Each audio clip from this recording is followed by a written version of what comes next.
सुबह से शाम होने को आई है, लेकिन अभी तक एक भी ग्राहक नहीं आया जिसकी तलवार बनाकर मैं पैसे कमा सकूं। अब मैं घर का राशन कैसे लेकर जाऊंगा? रवि बाजार में बैठा यही सोच रहा होता है कि तभी उसका साथी विष्णु लोहार आता है और कहता है, अरे रवि, तुम यहाँ इस तरह से क्यों बैठे हो भाई? क्या तुम्हारे पास कोई काम नहीं है? नहीं विष्णु, इस समय ना मेरे पास कोई काम है और ना ही कोई ग्राहक। ऐसे कैसे हो सकता है? तुम तो इतने होनहार लोहार हो, फिर भी तुम्हारे पास ग्राहक नहीं है। यह तो बड़े शर्म की बात है। भाई, यह तो सब समय समय की बात है। हो सकता है कि मेरा समय अभी नहीं आया वो। हाँ, सही बात है। खैर, मैंने तुम्हें यहाँ बैठे हुए देखा तो मैं तुमसे बात करने चला आया। वैसे मेरे पास तो बहुत काम है, इसलिए मैं चलता हूँ। विष्णु रवि का मजाक उड़ाकर वहाँ से चला जाता है, जबकि रवि चुपचाप वहीं बैठा रहता है कि तभी वहाँ एक आदमी आता है। सुनो भाई, यहाँ पास कोई रवि नाम का लोहार रहता है क्या? तुम मुझे उसका पता बता सकते हो? जी मैं ही हूँ रवि, बताइए आपको मुझसे क्या काम है? मैंने सुना है तुम तलवार बहुत अच्छी बनाते हो और जो भी तुम्हारी बनाई हुई तलवार से मुकाबला करता है वह जरूर विजय प्राप्त करता है। जी यह सच है कि मैं तलवार बनाता हूँ, लेकिन जीत और हार तो सिर्फ ईश्वर के हाथ में होती है। बात तो तुम्हारी बिल्कुल सही है। खैर जो भी है, तुम मुझे एक अच्छी सी तलवार बना कर दे दो। ठीक है, लेकिन आप है कौन? मैं पड़ोसी राज्य का राजा वीरभद्र हूँ। लेकिन महाराज, मैं आपके लिए तलवार क्यों बनाऊं? मैं तो आपको जानता भी नहीं हूँ। दरअसल कुछ दिनों से मेरे कुछ दुश्मन मेरे राज्य के लोगों को बहुत परेशान कर रहे हैं। उन्होंने सबका जीना हराम कर दिया है, इसलिए मुझे उनसे मुकाबला करने के लिए तुम्हारी बनाई हुई तलवार चाहिए। ठीक है महाराज, अगर ऐसा है तो मैं बना दूंगा। रवि के यहाँ कहने पर राजा वीरभद्र उसकी तरफ एक पोटली बढ़ाते हैं जिसमें बहुत सारे सोने के सिक्के होते हैं। यह लो तुम्हारा मेहनताना, मैं कुछ दिनों बाद अपनी अमानत लेने आऊंगा। इसमें क्या है महाराज? इसमें कुछ सोने के सिक्के हैं, बाकी अगर तुम्हें कम लगते हैं तो मैं और बढ़ा देता हूँ। महाराज, मैंने तो अभी तलवार बनाना शुरू भी नहीं किया है, तो फिर आप पहले से मेरा मेहनताना क्यों दे रहे हो? इसे तुम रख लो, ये तुम्हारी मेहनत के हैं। राजा वीरभद्र यह कहकर वहाँ से चले जाते हैं। अब मैं अपनी पत्नी और पुत्र के लिए खाने पीने का खूब सारा सामान लेकर जाऊंगा। रवि अब सोने के सिक्कों को बेचकर ढेर सारा सामान खरीदता है और अपने घर चला जाता है। यह लो सीता, यह सब तुम दोनों के लिए है। अरे पिंकू के बापू, आप इतना सारा सामान ले आए? आपके पास इतना सारा सामान खरीदने के लिए पैसे कहाँ से आए? सीता के पूछने पर रवि उसे राजा के बारे में सब कुछ बताता है। यह तो बहुत अच्छी बात है, लेकिन आप महाराज की तलवार जल्दी बनाकर उन्हें दे देना, क्योंकि उन्होंने आप पर भरोसा किया है। आप उनका भरोसा टूटने मत देना। हाँ सीता, तुम बिल्कुल सही कह रही हो। अगली सुबह रवि अपने काम पर निकल जाता है और अपनी दुकान पर पहुंचकर सोचता है, महाराज की तलवार मुझे जल्द से जल्द बनानी होगी। रवि दिन रात मेहनत करके राजा के लिए एक बहुत अच्छी सी तलवार बना लेता है। मैंने इस तलवार को तो बना लिया है, लेकिन अब पता नहीं महाराज इसे लेने कब आएंगे। अभी रवि यह सोच ही रहा होता है कि तभी अचानक उसके पास किशोर नाम का एक ग्राहक आता है। क्या तुम लोहार रवि हो? हाँ, मैं ही रवि हूँ। मुझे तुमसे एक तलवार चाहिए। क्या तुम अभी मुझे कोई अच्छी सी तलवार दे सकते हो? माफ करना भाई, इस समय मेरे पास एक भी तलवार मौजूद नहीं है और नई तलवार बनाने में मुझे समय लगेगा। अगर आप इंतजार कर सकते हैं तो कर लीजिए, मैं आपको कुछ समय में तलवार बनाकर दे दूंगा। अभी रवि ग्राहक से यह कह ही रहा होता है कि तभी ग्राहक की नजर उस तलवार पर पड़ती है जो रवि ने राजा के लिए बनाई थी।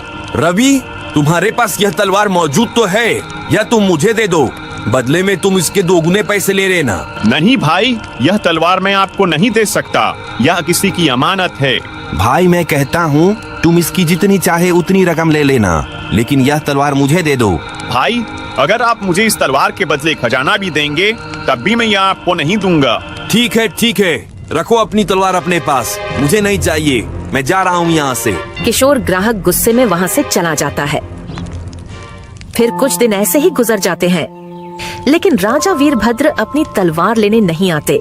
लेकिन रवि के पास बहुत से ग्राहक आते जो रवि से वह तलवार मांगते, मगर रवि किसी को भी उसे नहीं देता। पता नहीं राजा वीरभद्र कब आएंगे, मैं आखिर कब तक उनकी अमानत संभाल कर रखूंगा। अभी रवि अपने मन में सोच ही रहा था कि तभी अचानक किशोर ग्राहक वहाँ फिर आता है। रवि भाई, इस तलवार को बनाए हुए तुम्हें कितना समय हो चुका है? इसका मालिक तो अब तक नहीं आया और मुझे नहीं लगता कि अब वो आएगा। लेकिन भाई यह बात आप इतने यकीन से कैसे कह सकते हो? देखो रवि, अगर इस तलवार के मालिक को आना होता तो कब का आकर इसे ले जाता, लेकिन वह नहीं आया, इसलिए तुम इस तलवार को मुझे दे दो। कुछ भी हो जाए मैं यह तलवार आपको नहीं दूंगा, आप यहाँ से जा सकते हैं। किशोर ग्राहक फिर से गुस्से में वहाँ से चला जाता है। मैंने बहुत कोशिश की सरदार, लेकिन मैं उससे वो तलवार हासिल नहीं कर सका। रवि के हाथों बनाई गई वो तलवार मेरे लिए बहुत जरूरी है, तभी मैं उससे पूरे राज्य में अपना खौफ पैदा करके अपना राज्य कायम कर सकूंगा। आखिर ऐसा क्या है सरदार उसके हाथ की बनाई हुई तलवार में? रवि के हाथों में एक अजीब तरह का जादू है। वह जिसके लिए भी तलवार बनाता है उसे विजय प्राप्त जरूर होती है। नई तलवार बनाने में उसे काफी समय लग जाएगा और मुझे तलवार की जरूरत जल्दी है, इसलिए वह तलवार मुझे किसी भी कीमत पर चाहिए। अब मैं क्या करूं सरदार? कैसे उस तलवार को उससे हासिल करूं?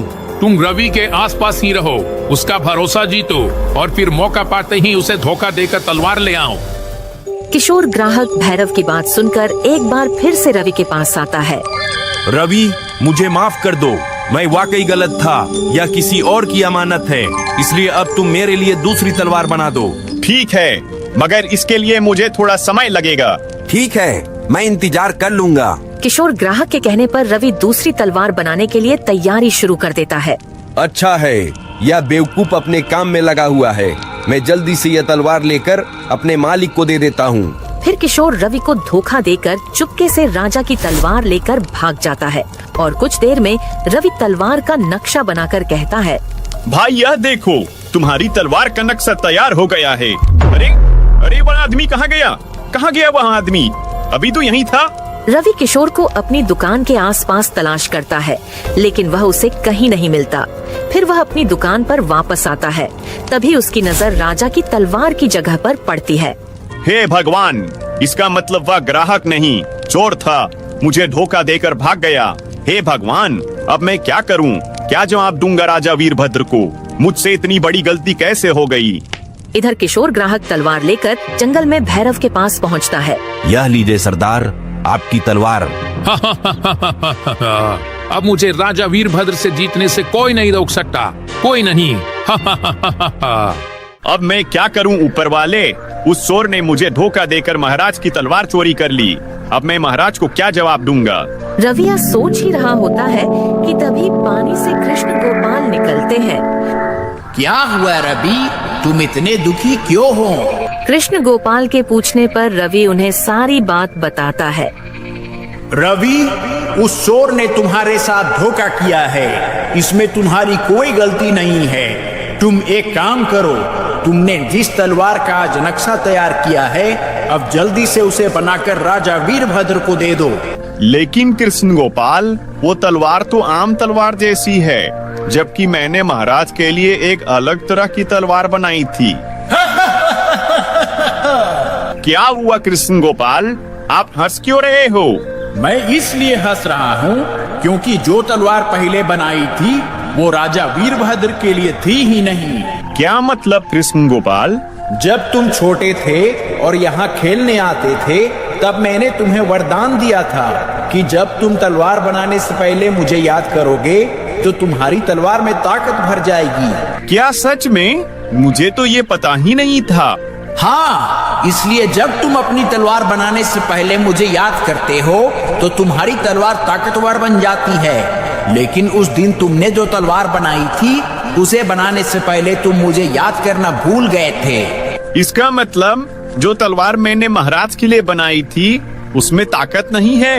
नहीं, इसलिए राजा वीरभद्र जब तुम्हारे पास आएंगे तो तुम उन्हें अपनी बनाई हुई दूसरी तलवार दे देना। ठीक है कृष्ण गोपाल।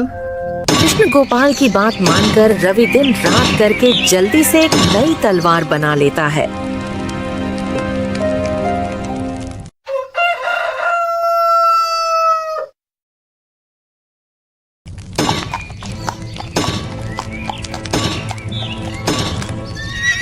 रवि, क्या मेरी तलवार बन गई है?